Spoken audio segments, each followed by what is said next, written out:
Bismillahirrahmanirrahim. Assalamualaikum warahmatullahi wabarakatuh.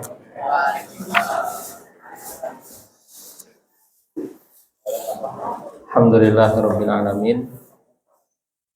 Wassalatu wassalamu ala nabiyina Muhammadin wa ala alihi wa sahbihi ajma'in.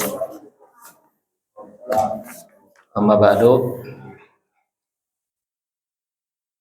Hadirin kaum muslimin wal muslimat rahimani wa rahimakumullah. Alhamdulillah sore hari ini kembali kita dapat berkumpul di majelis yang mulia ini.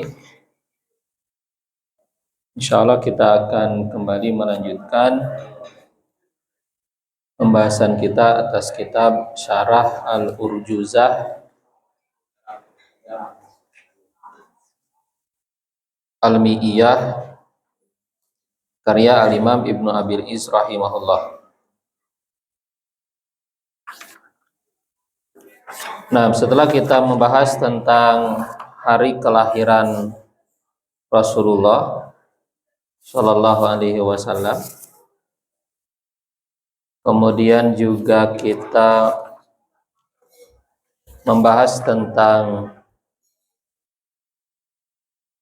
kisah disusuinya Rasulullah Shallallahu Alaihi Wasallam oleh seorang wanita yang bernama Halimah bintu Abi Dzubaid As-Sa'diyah bintu Abi Dzuaib As-Sa'diyah, yang setelah 2 tahun menyusui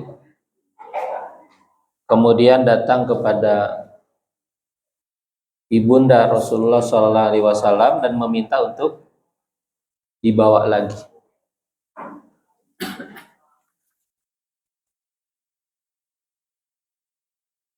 Nah, akhirnya Rasulullah SAW pun dibawa lagi oleh wanita yang menyusuinya tersebut, yaitu Halimah As-Sa'diyah.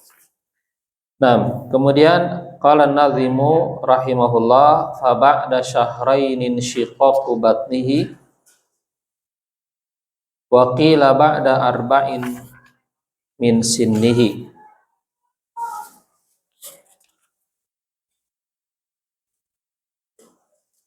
Wa ba'da syahrainin shiqaqu batnihi wa qila ba'da arba'in min sinnihi.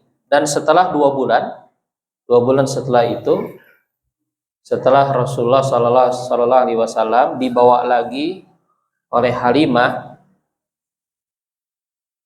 Sa'diyah, terjadi peristiwa dibelahnya perut Rasul atau dada Rasulullah Sallallahu Alaihi Wasallam. Dan ada yang mengatakan setelah 4 tahun dari umur beliau Sallallahu Alaihi Wasallam. Ini termasuk di antara kisah yang masyhur ya, terjadi kepada Rasulullah Sallallahu Alaihi Wasallam, itu peristiwa dibelahnya dada atau perut Rasulullah Sallallahu Alaihi Wasallam.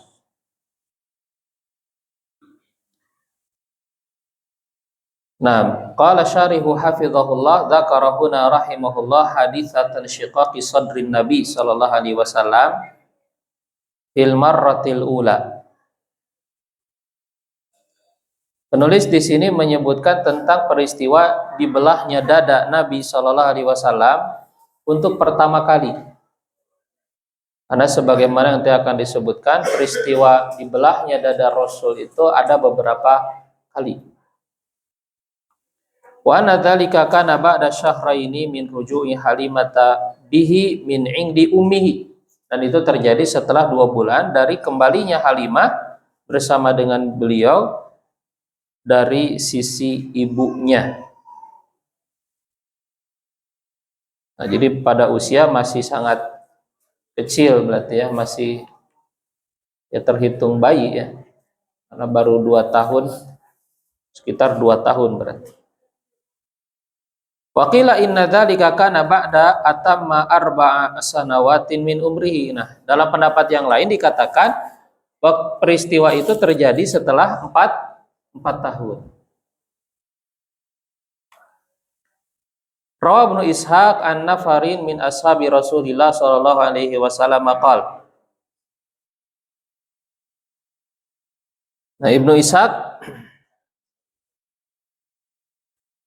meriwayatkan dari beberapa sahabat Rasulullah sallallahu alaihi wasallam, qalu mereka mengatakan lahu kepada beliau, ya Rasulullah, akhbirni an nafsika. Wahai Rasulullah, ceritakanlah kepada kami tentang dirimu. Para sahabat atau sebagian sahabat pernah meminta kepada Rasulullah sallallahu alaihi wasallam untuk menceritakan ya kisah beliau. Qala na'am, maka Rasul mengatakan na'am, ana da'watu Abi Ibrahim. Aku adalah doanya ayahku Ibrahim. Karena Nabi Ibrahim berdoa untuk dirinya, keluarganya dan keturunannya. Wa min dzurriyyati. Dan Rasulullah itu adalah ya dari dzurriyyah atau keturunan Nabi Ibrahim. Jadi aku adalah doanya ayahku Ibrahim. Ya. Dan juga diantara ya faidahnya adalah pentingnya kita mendoakan anak keturunan. Anak keturunan sebagaimana yang dilakukan oleh Nabi Ibrahim alaihissalam. Ya Rabbi muqim Rabbi ja'alni muqimas sholati wa min dzurriyyati. Ya. Begitu juga doanya ibadur rahman. Ya, doanya ibadur rahman juga mendoakan anak keturunan. Nah, kita juga hendaklah seperti itu karena ya tidak tahu nanti di antara keturunan kita ada yang menjadi orang yang menjadi pemimpin dari kalangan orang-orang yang bertakwa. Wa busyra akhi Isa, dan aku adalah kabar gembira saudaraku Isa. Ya, karena Nabi Isa memberikan kabar gembira seperti dalam surat As-Saff itu kan, bahwa akan datang seorang nabi yang bernama Ahmad. Wara'at ummi hina hamalat bi, dan katanya ibuku dulu pernah bermimpi ketika ia mengandung diriku, annahu kharaja minha nurun adha'alahu qusurus Syam. Bahwasannya keluar darinya cahaya yang menerangi atau diterangi, nurun adha'alahu qusurus Syam, yang menerangi istana-istana negeri Syam. Ya, jadi bermimpi ibunya ketika mengandung beliau sallallahu alaihi wasallam, keluar katanya dari tubuhnya itu cahaya yang menerangi ya istana-istana di Syam. Wasturdi'tu fi Bani Sa'd bin Bakrin. Nah ini. Dan aku disusui di kampung atau di tengah-tengah kaum Bani Sa'ad bin Abi Bakrin, yaitu oleh Halimah As-Sa'diyah itu. As-Sa'diyah itu nisbat kepada Bani Sa'ad. Bani Sa'ad bin Bakar. Fabainama ana ma akhin li khalfa buyutina nar'abah man lana. Maka ketika aku bersama dengan salah seorang saudaraku berada di belakang rumah-rumah kita, kita menggembala kambing milik kita. Nah, ini berarti ini Rasulullah SAW ini sudah bukan bayi lagi, sudah besar. Id atani rajulani alaihi mathiyabun bid. Maka tiba-tiba datang kepadaku dua orang laki-laki yang memakai pakaian yang putih. Bitostin min dhahabin mamlu'in saljan, yang membawa wadah kecil dari emas yang dipenuhi dengan air. Ya. Fa akhadhani Fasyaqabatni, maka dua orang laki-laki itu pun mengambil diriku, membawa diriku, kemudian membelah perutku. Wastakhraja qalbi, kemudian dua orang laki-laki itu mengeluarkan hatiku. Fasyaqqahu, kemudian si hatinya itu juga dibelah lagi. Fastakhraja minhu 'alaqatan sauda'a fatarahaha, kemudian mengeluarkan dari hatinya itu, hati Rasulullah SAW itu, segumpal darah yang hitam, ya. Kemudian membuangnya. Tsumma ghassala qalbi wa batni bidzalika tsalji hatta anqayahu.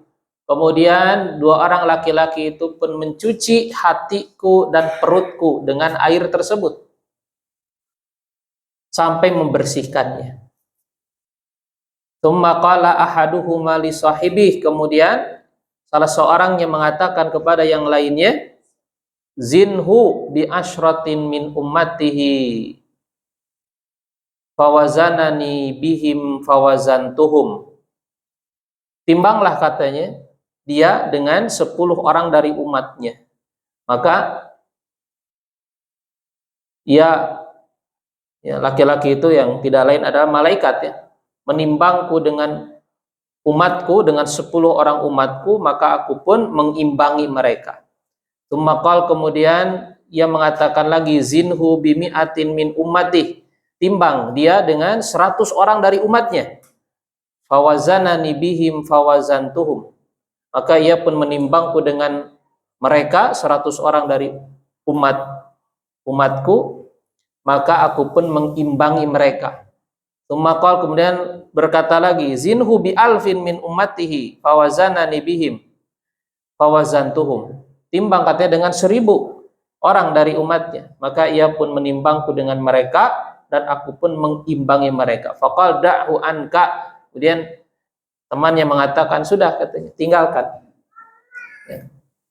Wallahi law wazantahu bi ummatihi lawazanaha. Demi Allah, kalau engkau, katanya, menimbang beliau, ya, Muhammad ini dengan semua umatnya, maka dia akan mengimbangi semuanya. Ya.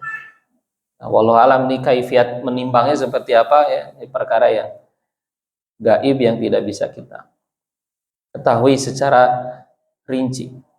Nah, qala Ibnu Katsir wa isnaduhu jayyidun qawi. Nah, di sini disebutkan oleh Ibnu Katsir riwayat ini bahwa sanadnya itu bagus dan kuat.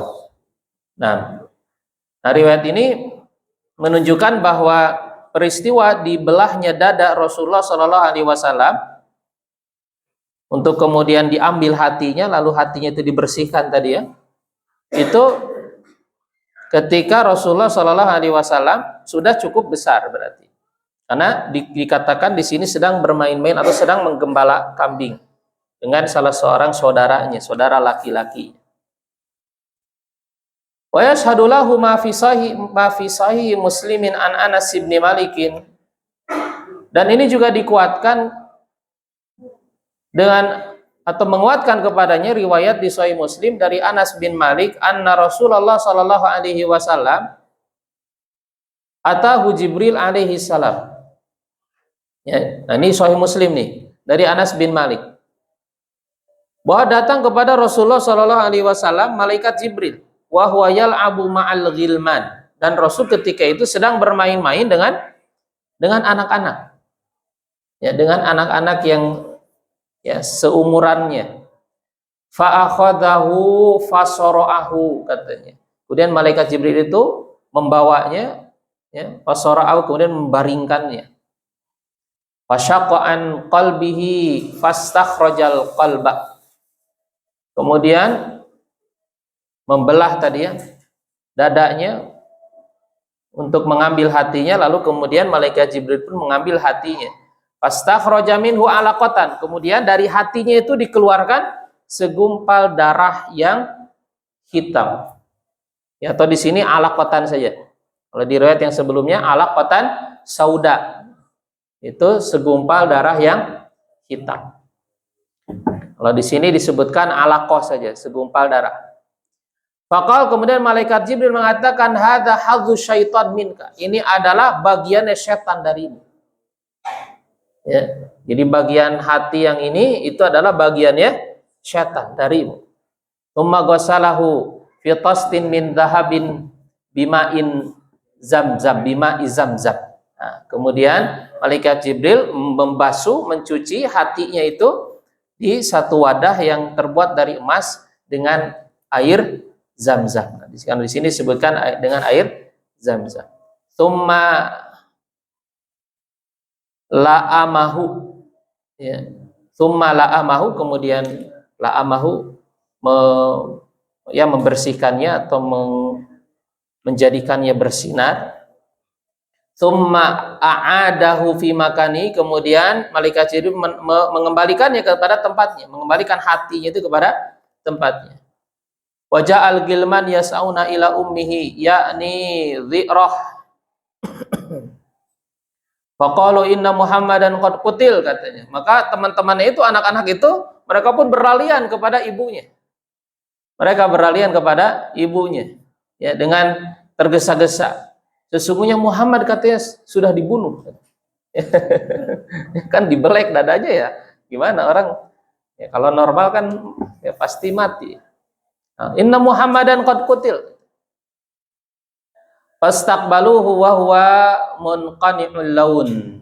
Ya, maka kemudian setelah itu teman-temannya ini, anak-anaknya ini menjumpai Rasulullah Shallallahu Alaihi Wasallam, dan ya, warnanya itu mungkin wajahnya itu pucat gitu.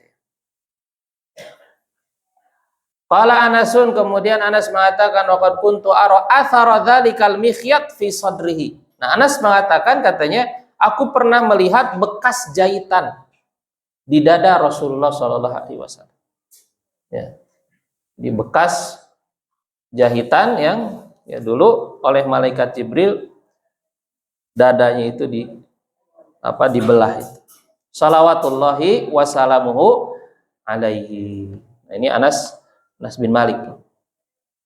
Ya, Anas bin Malik adalah sahabat yang waktu itu ketika Rasul datang ke Madinah kan masih kecil dan membantu melayani Rasulullah SAW di rumahnya. Nah, katanya pernah melihat bekas jahitan, ya, di dadanya. Taib. Wa haditsatu syiqqi sadrihi syarif sallallahu alaihi wasallam takarrarat aktsar min marrah. Nah, ini. Jadi peristiwa dibelahnya dada beliau yang mulia itu berulang-ulang beberapa kali, lebih dari satu kali. Ya, lebih dari satu kali. Faqad dzakara al-Hafidz Ibnu Hajar fi Fathil Bari, Al-Hafidz Ibnu Hajar mengatakan dalam kitabnya Fathul Bari, anna syaqqas sadri waqa'a thalatha marrat. Nah, pendapat Ibnu Hajar mengatakan bahwa dibelahnya dada Rasul itu terjadi sebanyak tiga kali. Jadi ada 3 kali. 3 peristiwa. Awwaluha hadzal ladzi waqa'a fi tufulatihi. Nah, yang pertama adalah yang terjadi ketika Rasul SAW masih anak-anak, masih kecil. Nah, ini yang tadi disebutkan, ada yang mengatakan ketika masih bayi tadi, ya, 2 bulan setelah disapih berarti kan, dibawa lagi oleh Halimah As-Sa'diyah tadi. Tapi ada juga yang mengatakan 4 tahun, ya, 4 tahun. Qal fa nasha'al akmalil ahwal minan ismati minasyaiton. Maka beliau pun tumbuh dalam keadaan yang paling sempurna, dalam keadaan terjaga dari syaitan. Kama ja'a fil hadis, sebagaimana disebutkan dalam hadis yang tadi, hadza hadzus syaiton minka. Ini adalah bagian setan darimu. Ya, jadi Rasulullah SAW tumbuh berkembang sebagai anak yang terjaga dari pengaruh setan karena sudah dibersihkan hatinya dari bagian syaitan.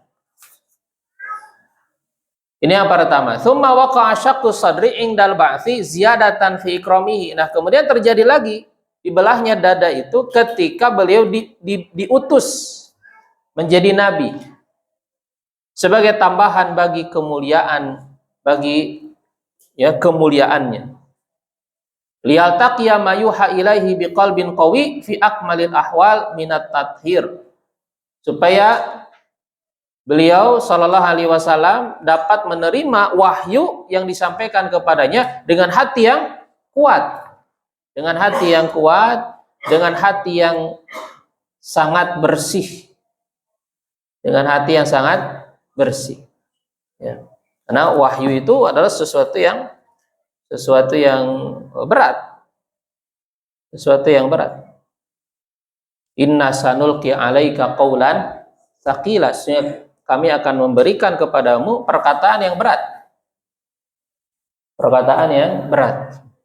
Ini juga yang menunjukkan bahwa dalam menuntut ilmu itu seorang harus sungguh-sungguh, karena wahyu itu ada disifati oleh Allah Subhanahu wa taala dengan qaulan tsaqila, perkataan yang berat. Ya, sungguh-sungguh. Ya Yahya khudil kitaba biquwwah. Wahai Yahya, ambillah kitab ini dengan kuat, dengan kekuatan. Makanya mencari ilmu itu harus sungguh-sungguh. Harus sungguh-sungguh, tidak bisa asal-asalan, tidak bisa main-main.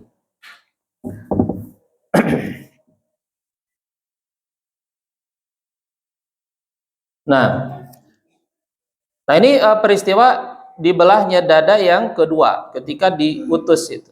Nah ini hikmahnya apa? Tujuannya supaya beliau lebih siap menerima wahyu. Tsumma waqa'a syaqqu sadri inda iradatil uruj ila sama. Nah, kemudian terjadi lagi dibelahnya dada ini ketika beliau akan naik ke langit. Dalam peristiwa Isra dan Mi'raj, liyata'ahhaba lil munajat, supaya sebagai bentuk supaya beliau siap untuk bermunajat dengan Allah. Karena ketika beliau naik ke langit, beliau berjumpa dengan Allah Subhanahu wa taala, bermunajat, berbincang-bincang, berbicara langsung dengan Allah Subhanahu wa taala. Ya, termasuk diantaranya menerima kewajiban sholat. Ini langsung disampaikan oleh Allah Subhanahu wa taala kepada Rasulullah tanpa perantara. Tanpa perantara. Maka jika kewajiban-kewajiban yang lain itu disampaikan melalui malaikat Jibril, ya tidak dengan sholat. Sholat itu langsung. Ya. Nah, jadi yang diajak bicara oleh Allah Subhanahu wa taala secara langsung itu tidak hanya Nabi Musa, tapi juga Rasulullah SAW. Tapi yang terkenal dengan julukan Kalimur Rahman atau Kalimullah, ya itu Nabi Musa. Ya. Begitu juga yang menjadi kekasih Allah Subhanahu wa taala itu tidak hanya Nabi Ibrahim, Rasulullah Shallallahu Alaihi Wasallam juga, bahkan lebih lagi dari Nabi Ibrahim sebetulnya. Tapi yang dijuluki dengan Khalilur Rahman adalah Nabi Ibrahim. Khalilur Rahman itu artinya kekasih Allah. Kekasih yang sangat dikasihi itu Khalil. Ya. Kalau Habibur Rahman, Habib itu yang dicintai. Ya. Tapi tingkatannya mahabbah itu lebih rendah daripada khullah. Ya. Nah, jadi seharusnya Rasulullah SAW itu tidak lagi dikatakan Habibullah, tapi Khalilullah juga. Ya. Nah, yang dikasihi oleh Allah Subhanahu wa taala. Ya. Adapun apakah Rasulullah Shallallahu Alaihi Wasallam ketika peristiwa Isra Mi'raj itu melihat Allah, nah ini ada khilaf di kalangan para ulama. Ini termasuk di antara khilaf para ulama dalam masalah akidah, dalam masalah rincian. Jadi dalam masalah akidah juga ada khilaf di kalangan ulama ahli sunnah, tapi khilaf dalam masalah-masalah yang sifatnya rincian-rinciannya. Tapi dalam usulnya tidak ada khilaf, karena masalah akidah itu mesti masalah yang disepakati, diijmakan. Ya, diijmakan. Tapi dalam sebagian rinciannya kadang-kadang ada aja masalah yang diikhtilafkan, sekalipun itu masalah akidah. Ya, ini diantara contoh. Wa fi subulil huda war rasyad lis-salihi anna syaqqa sadrihi syarif takarrara arba'a marratin. Nah, dalam kitab Subulul Huda war Rasyad karya Al-Imam As-Salihi bahwasannya dibelahnya dada beliau Asy-Syarif sallallahu alaihi wasallam itu berulang-ulang sebanyak 4 kali. Nah, jadi dalam pendapat yang lain di sini dikatakan 4 kali. Tadi Ibnu Hajar siapa?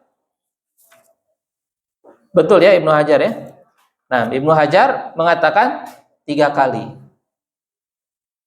Nah, dalam pendapat yang lain itu sebanyak 4 kali. Nah, satu lagi kapan wa dzakara annal marratats tsaniyah. Nah, menyebutkan As-Salihi ini bahwa yang keduanya wa huwa ibnu asyri sinin, yaitu ketika beliau berusia 10 tahun. Berusia 10 tahun ya, shalawatullahi wasallamuhu alaihi. Nah, jadi kalau yang 3 berarti tadi seperti apa? Yang pertama, peristiwa pertama dibelahnya dada beliau itu ketika masih kecil. Ya, ada yang mengatakan bayi, ada yang mengatakan 4 tahun. Ya. Kemudian setelah itu ketika beliau akan diutus menjadi nabi. Ya, supaya beliau lebih siap menerima wahyu. Yang ketiga adalah ketika beliau akan naik ke langit. Ya, ketika akan mengalami peristiwa Isra Mi'raj. Nah, dalam pendapat yang kedua 4 kali itu ketika masih kecil, ketika berusia 10 tahun, ketika akan menerima wahyu, dan ketika akan Isra Mi'raj. Gitu ya. Nah, seperti itu kesimpulannya tentang peristiwa-peristiwa syaqqus sadr. Ya, syaqqu as-sadr, itu dibelahnya dada atau perut Rasul. Nah, waqad kana alaihi salatu wasalam asyrahan nasi sadran. Maka beliau sallallahu alaihi wasallam adalah orang yang paling lapang dadanya. Wa atyabahum sariratan. Beliau adalah orang yang paling baik batinnya. Qala Ibnul Qayyim rahimahullah fi kitabihi. Al-Imam Ibnu Qayyim mengatakan dalam kitabnya Zadul Ma'ad. Nah, kitab Zadul Ma'ad termasuk salah satu referensi sirah nabawiyah juga. Ya, Zadul Ma'ad fi hadi khairil ibad. Nah, dicetak sebanyak 5 jilid. Ya, sebanyak 5 jilid. Itu kan kitab yang berisi tentang ajaran-ajaran atau hadiyun Nabi SAW. Itu ajaran-ajaran beliau, termasuk diantaranya yang disebutkan oleh Imam Qayyim adalah tentang sirah di situ. Ya, cukup banyak pembahasan tentang sirah dalam kitab Zadul Ma'ad. Dan juga tentu saja tidak hanya itu, tapi juga ajaran-ajaran atau sunnah-sunnah Nabi Shallallahu Alaihi Wasallam yang lain. Ini termasuk kitab yang sangat populer, Zadul Ma'ad fi hadi khairil ibad.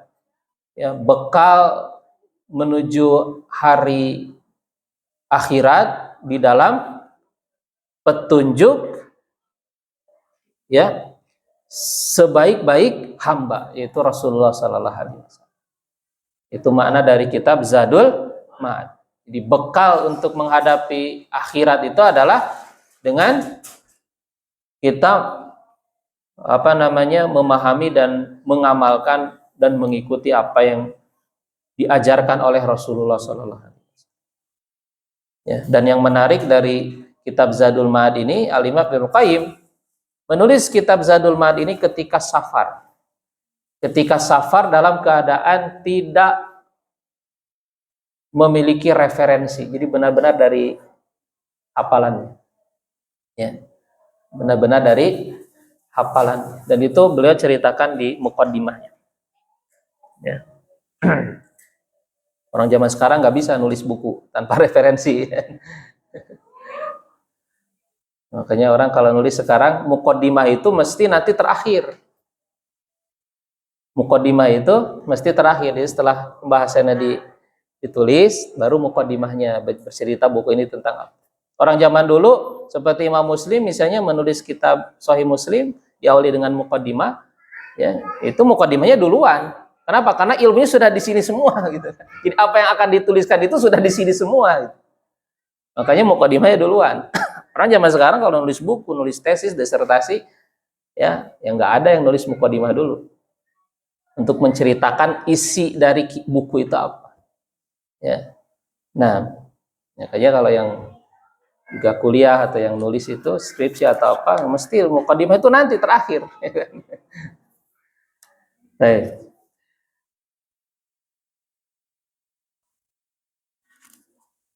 Mana tadi? Zadul wakana hadyu sallallahu yad'u ilal ihsan was sadaqah wal ma'ruf. Termasuk di antara hadyun Nabi sallallahu, petunjuk ajaran Nabi sallallahu itu adalah mengajak kepada perbuatan ihsan, berbuat baik kepada sesama, bersedekah, berbuat ma'ruf. Walidzalika kana sallallahu alaihi wasallam asyrahal khalqi sadran. Oleh karena itu Rasulullah sallallahu alaihi wasallam itu adalah orang atau makhluk yang paling lapang dadanya. Wa atyabahum nafsan, beliau adalah orang yang paling baik jiwanya. Wa an'amahum qalban, orang yang paling nikmat hatinya. Fa inna lisadaqah wa fi'lil ma'ruf ta'thiran ajiban fi syarhi sadri. Kenapa? Karena sedekah, dan ini salah satu keistimewaan sedekah. Sedekah dan berbuat perkara yang ma'ruf, melakukan perkara yang ma'ruf kepada orang lain, itu memiliki pengaruh yang sangat luar biasa kepada kelapangan hati. Kita kalau pengen hidup tenang, dilapangkan hati gitu ya, tidak ruwet gitu hidup ya, banyak sedekah. Banyak bersedekah, karena termasuk di antara keutamaan bersedekah atau pengaruh sedekah yang sangat luar biasa itu adalah membuat hati kita itu menjadi lapang, bahagia gitu kan gitu. Nah, adapun orang yang pelit, kikir ya, jadi ruwet gitu ya, hatinya sempit gitu kan. Orang salah ngomong sedikit tersinggung gitu kan. Itu gara-gara hatinya sempit. Ya. Wandafa ila dzalik. Nah, selain itu juga yang membuat hati Rasul sallallahu itu lapang adalah wandafa dzalika ila ma khassahullahu bihi min syarhi sadrihi bin nubuwati war risalati. Ya, dan ditambahkan kepada hal itu, menambah hal itu kepada apa yang dikhususkan dengannya oleh Allah Subhanahu wa taala kepada beliau, dari dilapangkan dadanya itu dengan kenabian dan risalah. Tambah Rasul mendapat wahyu, diangkat menjadi nabi, menjadi rasul. Wa khossoisiha wa tawabi'iha, dan keurusan-keurusan yang berkaitan dengannya. Wa syarhi sadrihi hisan, dan begitu juga Rasul sallallahu alaihi wasallam itu dia dilapangkan benar-benar dadanya oleh Allah Subhanahu wa taala, wa ikhraji hadzi syaitani minhu, dan kemudian dikeluarkan darinya bagian dari setan. Nah, jadi semakin lapanglah dada Rasulullah SAW itu. Selain apa yang disebutkan tadi, selain faktor-faktor yang disebutkan tadi, bahwa Rasulullah SAW pernah dibelah dadanya, kemudian dikeluarkan dari hatinya bagian dari setan. Tsumma afrada faslan kamilan aziman naf'i kabiral faidati fi dzikri asbabi syarhi sadri wa usuliha alal kamali lahu salawatullahi wassalamuhu alaihi. Kemudian Al-Imam Ibnu Qayyim menyebutkan fasal secara sempurna yang sangat bermanfaat, sangat besar faidahnya dalam menyebutkan sebab-sebab dilapangkannya dada dan dihasilkannya sebab-sebab itu secara sempurna oleh Rasulullah Shallallahu Alaihi Wasallam. Ya, kemudian beliau menyebutkan tentang asbab syarhi sadri. Ini termasuk juga pembahasan bagus sekali dalam, kalau nggak salah kita pernah bahas juga ya tentang sebab-sebab dilapangkannya dada itu. Ya, itu diambil dari penjelasan Al-Imam Ibnul Qayyim. Al-Imam Ibnul Qayyim dalam kitab ini juga Zadul Ma'ad. Baik, kita cukupkan, mudah-mudahan bermanfaat. Wa akhiru da'wana alhamdulillahirabbil alamin. Wassallallahu wasallam ala nabiyina Muhammadin wa ala alihi washabihi ajmain. Assalamualaikum warahmatullahi wabarakatuh.